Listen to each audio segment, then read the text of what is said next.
7 ay olardı ki, ailəsini üzün görmürdü. Demək olar ki, 3 gün ərzində biz o gördü. Sentyabrın 20-si idi, bizi apardı yanına. 24-ü idi, son evdən çıxışı oldu Şahmarın. 26-sı bircə dəfə zəng elədi ki, hər şey çox yaxşıdır, narahat olma. 28-i Şahmar su qovşan uğrunda gedən döyüşlərdə şəhid olur. Şahmar düzdür, müharibənin ilk günü şəhid oldun. Sözlərim ki, Şahmar sən ilk cığırı açanlardan oldun. Övladına daha çox bağlıydı. Həmişə deyirdi ki, ona çox gözəl həyat qoyub gedəcəm. Həmişə bu sözü deyirdi. Deyirdim ki, gedəcəksən deyəndə elə deyirsən ki, bizdən əbədi ayrılacaqsan. Belə zarafata salıb danışırdıq. Elə də oldu. Onu məni xatırladı. O torpağa əl qaşı. Onun adı şəhiddir, mənim adım şəhid övladı.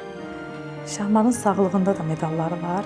12 illik prezident tərəfindən qüsursuz xidmətinə görə yubiley medalı və 100 illik yubiley medalı var. Ölümündən sonra Vətən uğrunda medalı, su qovşan uğrunda medalı və qüsursuz xidmətinə görə yenə ordenlə tərtib olundu prezident tərəfindən. Şahmarın olan haqqını dövlət bizə verir. Yəni, övladım gözəl məktəbdə təhsil alır, evlə təmin olunduq, Şahmarın pensiyasını alırıq. Onlara ömür boyu borcluyuq ki, bu 30 il həsrətini çəkdiyimiz torpaqları bizə geri qaytardılar.